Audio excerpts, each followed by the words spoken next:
Cuando haces planes para mañana, ¿qué debes de decir? Si Dios quiere.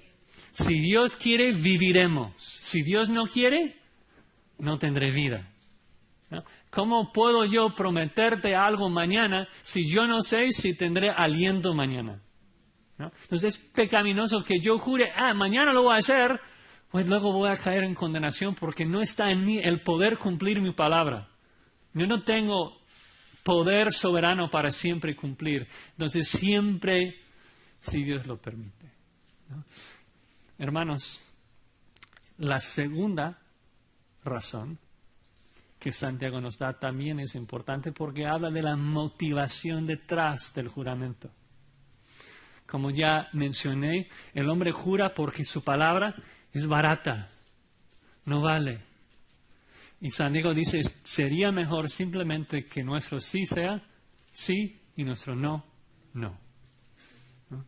Si en tu trabajo tienes que estar diciendo, pero sí voy a cumplir, y prometer y jurar, es porque ya has fallado. ¿No? Porque cuando dices algo, tus compañeros de trabajo deben pensar, bueno, este es medio raro, este es cristiano, pero sabes que cuando dice algo, cumple. Si él dijo que sí, es que sí. ¿No? Ahora, pensemos en esas dos cosas. Primero, de que es pecaminoso que yo jure porque yo no siempre cumplir. Eso no puede aplicar a Dios. Si Dios dice que lo va a hacer mañana, ¿sabes qué? Lo va a hacer y puede hacerlo y es seguro que lo haga. ¿No? Entonces es lógico pensar de que sea lícito para Dios jurar porque Él siempre puede cumplir. Segundo, la intención. Si la intención de Dios al jurar fuese suplir una falta de confianza, porque es que Dios normalmente no cumple, así que tiene que prometer y jurar, bueno, entonces sería pecaminoso. Pero no fue su intención. De hecho, el texto es explícito en explicarnos de que Dios se acomodó a nuestro modo de comunicación, de que Él juró, no por Él, sino por nosotros. Dice que quiso que nosotros sintiéramos más seguridad del cumplimiento de su promesa. Vean ahí versículo 17. Por lo cual, queriendo Dios, ¿qué es lo que quiso? ¿Quiso suplir una falta de confianza de su carácter, de su palabra? No. Queriendo Dios mostrar más abundantemente a los herederos de la promesa la inmutabilidad de su consejo, interpuso juramento. Mira, el consejo de Dios es inmutable, es fiel, es confiable. Esto sí. Dios jura, no por Él, Dios jura por nosotros. El deseo de Dios al jurar era demostrar, hacernos ver la inmutabilidad de su consejo. Por eso garantizó su palabra con juramento. Hay algunos conceptos ahí. Primero, esa idea de inmutabilidad. Habla de algo inalterable, inviolable.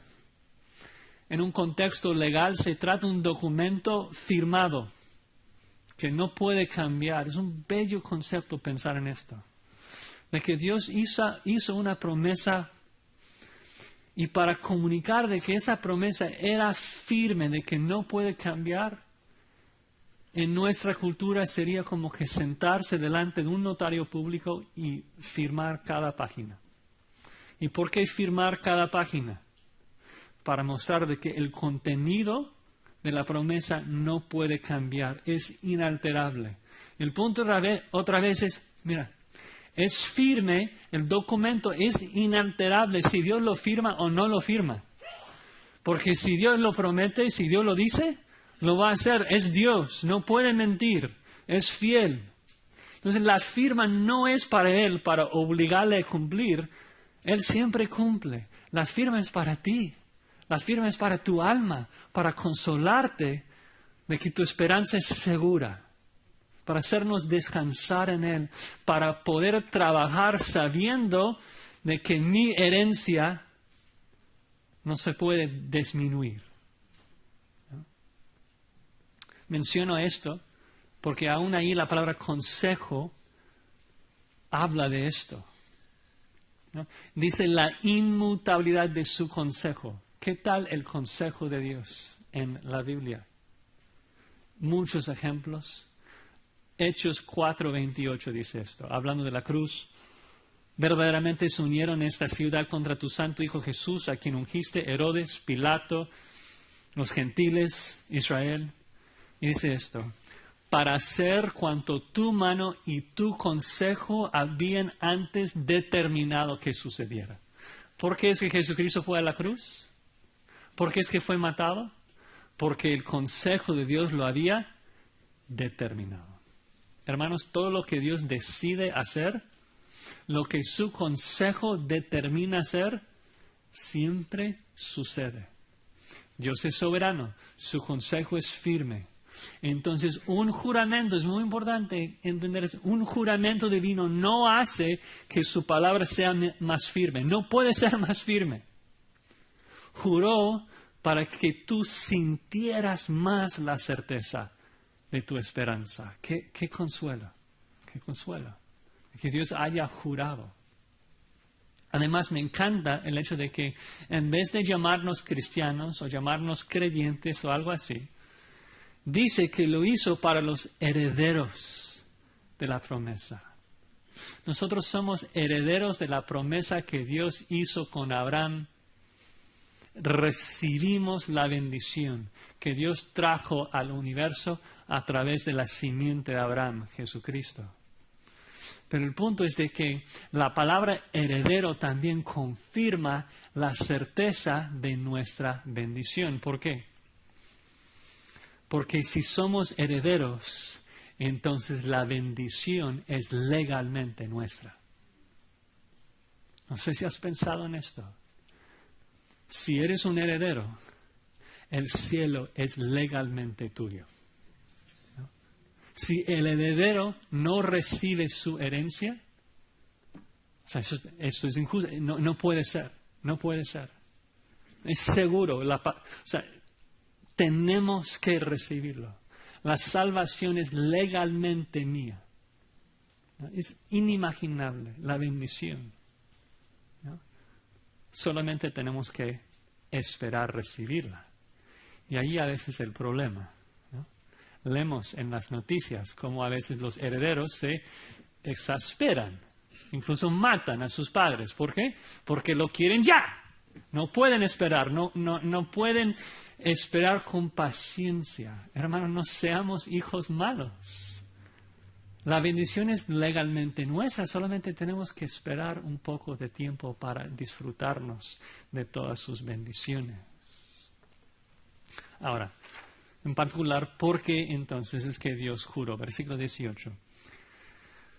Porque Dios juró para que por dos cosas inmutables, en las cuales es imposible que Dios mienta, tengamos un fortísimo consuelo. ¿Cuáles son las dos cosas? Bueno, en el contexto, primero la promesa, la segunda cosa es el juramento. Y el punto es, como vimos, la promesa por sí es inmutable. Son dos cosas inmutables. La promesa es inmutable. Luego Dios agrega un juramento, que también es inviolable e inalterable.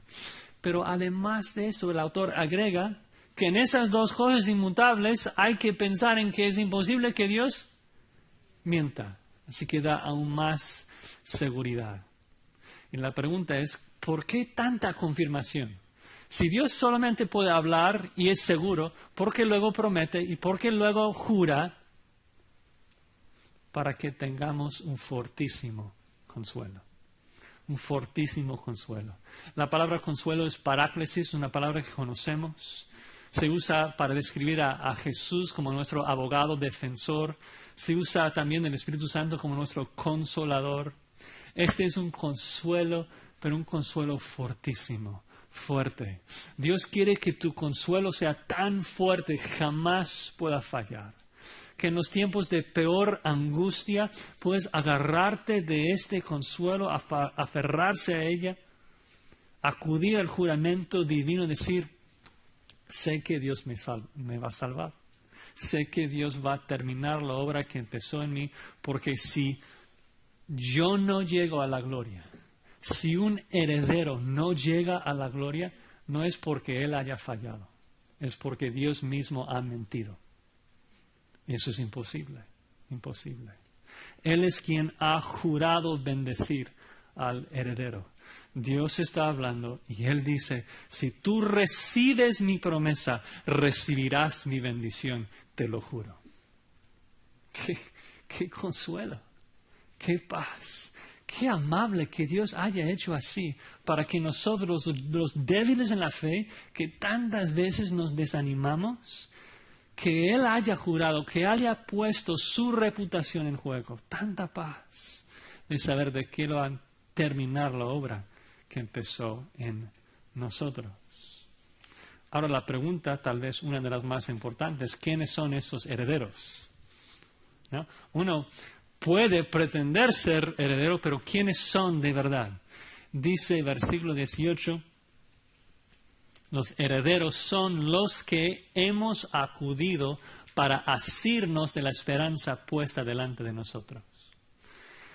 Y realmente es otra descripción de alguien que ha sido salvo. La Biblia tiene muchos términos para describir a un cristiano, un creyente, un hijo de Dios, alguien que persevera al final, alguien arrepentido, alguien que cree, etc. El cristiano ha acudido a Dios. Y la frase, los que hemos acudido, es una frase del Antiguo Testamento, Números 35, no tienen que ir allí. Es la palabra refugiar. No sé si acuerdan, esas ciudades de refugio del Antiguo Testamento, de acuerdo a la ley, si un homicida mataba a alguien pero sin intención, podría huir a una ciudad de refugio y escaparse de la venganza de la familia del fallecido. Y el punto es esto, el heredero es alguien que ha huido, ha huido. Si eres salvo es porque has huido. Hemos huido del mundo y sus placeres, hemos huido de la ira de Dios, hemos huido del pecado, hemos huido. Y hemos huido para refugiarnos en Dios y su gracia, para aferrarnos de su promesa, que Él va a salvar a todos los que creen en su Hijo Jesucristo. Y la esperanza que Él nos da es de que si nosotros llegamos a esa ciudad de refugio, seremos salvos. Es seguro. Y dices, pero Josías, esta ilustración como que no me da tanta esperanza porque me da la idea de que la ciudad de refugio a lo mejor está lejos y quién sabe si voy a llegar o no a tiempo. Y por eso el pasaje continúa y dice de que hemos huido para aferrarnos de la esperanza y dice que está puesta delante de nosotros. Está frente a ti, hermano. La idea es de que estás sentado en una mesa y la herencia está ahí. Puedes tocarlo. Está a tu alcance. Sí hay que perseverar un poco, sí es difícil a veces, pero Dios garantiza que tú como heredero vas a poder abrirla, ¿no? Tienes a Cristo, tu sumo sacerdote, que está en el cielo intercediendo por ti, que Él también comprende lo que es perseverar. Él sufrió la cruz por el gozo puesto delante de Él, la misma frase. ¿Sientes consolado con eso, hermanos? Espero que sí. ¿Te anima a trabajar sabiendo que tu herencia está allí frente de ti? ¿Te anima a perseverar sabiendo que tu esperanza, tu recompensa es firme, es legalmente tuya? Debe. Porque es la razón por la cual Dios juró. Para darte un fortísimo consuelo. Para que entiendas de que si tú acudes a Dios para recibir lo que Él te ha prometido, serás salvo. ¿Y sabes qué? Si no sientes consolado, si no sientes la certeza de tu salvación, es porque estás en pecado. Y a veces no llegamos a decir esto, pero debemos, porque es serio. Si uno no siente la certeza de su salvación, está en pecado por una de dos razones. Primera razón, estás viviendo en pecado, sin mostrar el fruto del Espíritu Santo, y eso te hace perder la certeza porque bien sabes, si yo no estoy viviendo como cristiano, a lo mejor es porque no lo soy. hay que arrepentirse. Una segunda opción sería que estás viviendo en el pecado de creer una mentira. De creer una mentira. Es un pecado no confiar en la certeza, la seguridad de tu salvación, porque es cuestionar la promesa y el juramento divino. Es tú diciendo, Dios, sé que me lo has prometido, sé que has jurado, pero no te creo. No creo que tengas el poder de darme mi herencia. Eso es pecaminoso. Dios quiere que vivamos en certeza. Cuando no lo hacemos, pecamos. Bueno, ya vimos el juramento, ya vimos su razón, así que finalmente vamos a ver el consuelo. Dice versículo 19, la cual tenemos como segura y firme ancla del alma. Nuestra esperanza es firme, es segura, es confiable. Y para ayudarnos a comprender esa realidad nos da una preciosa analogía de un ancla. A lo mejor no usamos anclas en nuestros tiempos mucho y aún los que usamos como que es un crucero, un barco tan grande de que el ancla es realmente simbólico.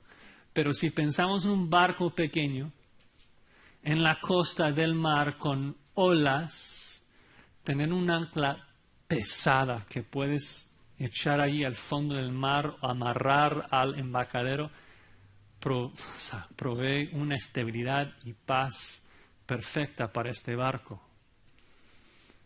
Entonces, unida a las dos sogas de la promesa y el juramento divino, nuestra esperanza se figura como un ancla del barco.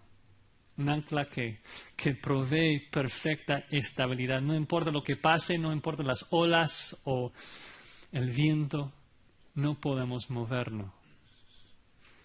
¿No? Es fácilmente en el primer siglo perder el rumbo. ¿No? Sin GPS, ¿quién sabe lo que va a pasar? ¿No? Y sin ancla probablemente vas a terminar naufragado y muerto. Pero si estás anclado, pues ya estás seguro. Pero nuestra ancla es aún más especial porque en vez de ser echada al fondo del mar, nuestra esperanza se ve como un ancla que fue llevada al tabernáculo celestial y amarrado dentro del lugar santísimo en la misma presencia de Dios. Sigue el versículo 19, que penetra hasta dentro del velo. Ustedes saben, Levítico 16 describe el tabernáculo. Dentro del tabernáculo hubo un lugar donde solamente el sumo sacerdote y solamente una vez al año pudo entrar y hacer propiciación sobre el altar, porque Dios moraba dentro de los serafines ahí. Dios separado por un velo de su pueblo, simbolizando que la santidad de Dios no le permitía estar en la presencia de un pueblo pecador. Pero ese es el punto.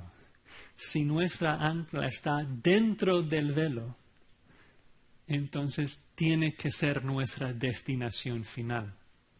Bajas el ancla cuando llegas al puerto porque has terminado tu viaje. Si nuestra ancla está dentro del velo, es seguro que llegaremos allí, es nuestra destinación final. No importa si perdemos nuestro rumbo momentáneamente, no importa si dejamos de remar por un momento, si nuestra ancla está dentro del velo, tarde o temprano tenemos que llegar. Dios nos está jalando ahí. La pregunta del texto del versículo 20 que sigue es, ¿cómo llegamos a tener un ancla dentro del velo? ¿Quién lo puso ahí? Versículo 20. Donde Jesús entró por nosotros como precursor, hecho sumo sacerdote para siempre. Primero, el hecho de que Jesucristo haya entrado al lugar santísimo implica que va ahí con un propósito, va ahí para expiar, para propiciar el pecado de nosotros. El texto lo menciona, fue hecho sumo sacerdote. ¿Qué hace un sumo sacerdote dentro del lugar santísimo? Va ahí para expiar, para propiciar el pecado del pueblo. Obvio, Cristo como Hijo de Dios tiene permiso, tiene acceso al Padre en todo momento, comparten la misma esencia. ¿no? Pero el autor enfatiza la humanidad de Jesucristo al llamarlo Jesús y dice que entró en el lugar santísimo como sumo sacerdote. Lo bello es de que lo que Jesús hizo ahí dentro es diferente a cualquier otro sacerdote, porque en parte era un sacerdote según el orden de Melquisedec. Eso es importante porque, obvio, un judío hubiera protestado, decir, oye, pero Jesús no puede estar dentro del lugar santísimo, es de la tribu de Judá, no es de Aarón, no puede entrar ahí. Entonces, por eso la importancia de entender el sumo sacerdocio del Melquisedec y que Dios haya dicho en Salmo 110:4 del Mesías, tú eres sacerdote para siempre según el orden de Melquisedec. Ahora, por razones obvias, no vamos a ver todas las implicaciones de lo que significa ser un sacerdote según el orden Melquisedec, porque el autor toma 4 capítulos del 7 al 10 para explicarnos todas las implicaciones. Acá solamente menciona una cosa, pero honestamente es la más grande. Porque cuando comparamos a Jesús como sacerdote a los otros sacerdotes, es bello, es bello. Podemos, por ejemplo, hablar de que los sacerdotes de Aarón, cuando entraron en el lugar santísimo, tenían que entrar con pecado propio y con sangre ajena. Jesucristo entró con pecado ajeno y con sangre propia. Muy, muy diferente. Los otros sumos sacerdotes solamente entraban una vez al año. ¿Por qué? Porque eran pecadores, no podían mantenerse allí. Los otros sumos sacerdotes morían. No pueden interceder perpetuamente por el pueblo. Los sacrificios de animales, o sea, muchas comparaciones. Cristo es un sumo sacerdote mejor en todo sentido. Pero la diferencia más grande y más bello entre Cristo y los sacerdotes de Aarón, de acuerdo a nuestro pasaje, es esto, de que Jesús entró como nuestro precursor. ¿Qué significa esto? Que Jesucristo es nuestro precursor. Connota varias ideas. El diccionario habla de alguien que corre delante de otro grupo. Se usa en Isaías 28 para hablar del primer higo maduro. El punto es que es algo que precede algo más. Pero en Hebreos 6 el contexto no es de una carrera, no es de la agricultura. El contexto es náutico, hablando de un barco de ancla. Por eso un comentarista dice que la palabra se trata de la persona que baja en el esquife, el bote salvavidas, y lleva el ancla a la cabeza del embarcadero. Un precioso concepto. Y el punto es esto, muchos otros sumos sacerdotes habían entrado en el lugar santísimo. Eso no era algo tan especial. Cientos de sumos sacerdotes habían entrado en el lugar santísimo, pero solamente para representar al pueblo. La gente siempre tenía que mantenerse fuera. Es decir, la entrada de Aarón pudo expiar el pecado por un momento, pero la división entre Dios y el pueblo siempre se mantuvo, el velo siempre se mantuvo. Cristo entró como nuestro precursor, precediendo nuestra entrada. Es decir, que entró para que nosotros también entráramos. Ningún sacerdote en el Antiguo Testamento hacía esto. Ninguno de ellos pudo dar acceso al pueblo al lugar santísimo. Cuando Cristo murió en la cruz, se rasgó el velo, simbolizando de que nuestro pecado había sido erradicado y ahora podemos entrar en el lugar santísimo. Pero el autor de Hebreos va un paso más allá. Porque no solamente afirma que podemos entrar en el lugar santísimo, sino que es ahora seguro que entraremos en el lugar santísimo, porque nuestras almas están ancladas allí. Eso es el Evangelio, hermanos, que Cristo es nuestro precursor, de que Él se hizo hombre, nació de una virgen, vivió la vida perfecta que nosotros no pudimos vivir, corrió la carrera que nosotros no pudimos correr. ¿No? Como un hombre, como nuestro precursor, luego ofreció su vida en un sacrificio, muriendo la muerte que tú y yo merecemos.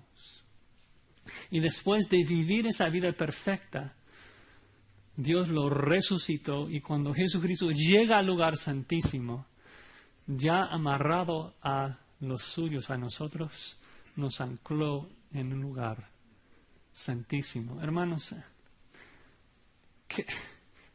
es como que no hay palabras para expresar la belleza de esa verdad. Dios juró bendecir a sus herederos. Juró hacerlo. Es firme por lo que Cristo ha hecho por nosotros al ser nuestro precursor. Pero Dios juró bendecirnos para consolarnos, para que pudiéramos tener más certeza de que si nosotros perseveremos hasta el final, seremos salvos. Y sabemos que vamos a perseverar. ¿Por qué? Porque nuestra perseverancia no depende de nosotros ni nuestras obras, depende de la obra de Cristo en la cruz y el juramento divino. A veces pareciera que nosotros nunca vamos a llegar. La vida es difícil, la espera es exasperante. Hebreos 2 dice que estamos en un río y lo peor de todo es que estamos tratando de llegar río arriba, remando contra corriente. Y sabes que nunca vamos a llegar. Nadie puede llegar. Y por eso la necesidad de un precursor. Jesucristo, que se hizo hombre, entró en un barco, lo lanzó en nuestro río y remó contra corriente sin fallar, sin pecar. Y siendo perfeccionado por aflicción, llegó al lugar santísimo y ancló nuestra esperanza firmemente. Así, qué consuelo, qué consuelo. Y que Dios nos haya hablado de esa verdad y luego jurado bendecirnos en base a esa verdad. Qué confirmación tan fuerte. Estaba orando hoy en la mañana pensando, alma mía, ¿qué más quieres? Alma mía, ¿qué más quieres? ¿Cómo puede Dios comunicar con más firmeza de que Él va a cumplir? Alma mía, ¿quieres que Dios te lo prometa? Ya lo hizo. ¿Quieres que Dios te lo jure? Ya lo hizo. ¿Quieres que Dios te lo firme con sangre? Eso también. El que no escatimó ni a su propio Hijo, sino que le entregó por todos nosotros, ¿cómo no nos dará también con Él todas las cosas? Que nosotros, hermanos, perseveremos confiados que Dios va a cumplir su palabra. Señor, gracias. Gracias no solamente porque siendo pecadores tú nos salvaste, pero que aún siendo pecadores hoy, tú vienes a consolarnos, a animarnos a seguir trabajando, sabiendo que nuestra herencia está ahí puesta delante de nosotros, que es segura y firme, no solamente por tu promesa, sino también por tu juramento. Gracias te damos, ayúdanos a perseverar con esto en mente, a obrar sabiendo de que nuestro tesoro está ahí contigo en nuestra futura morada. Gracias te damos en el nombre de Cristo Jesús. Amén.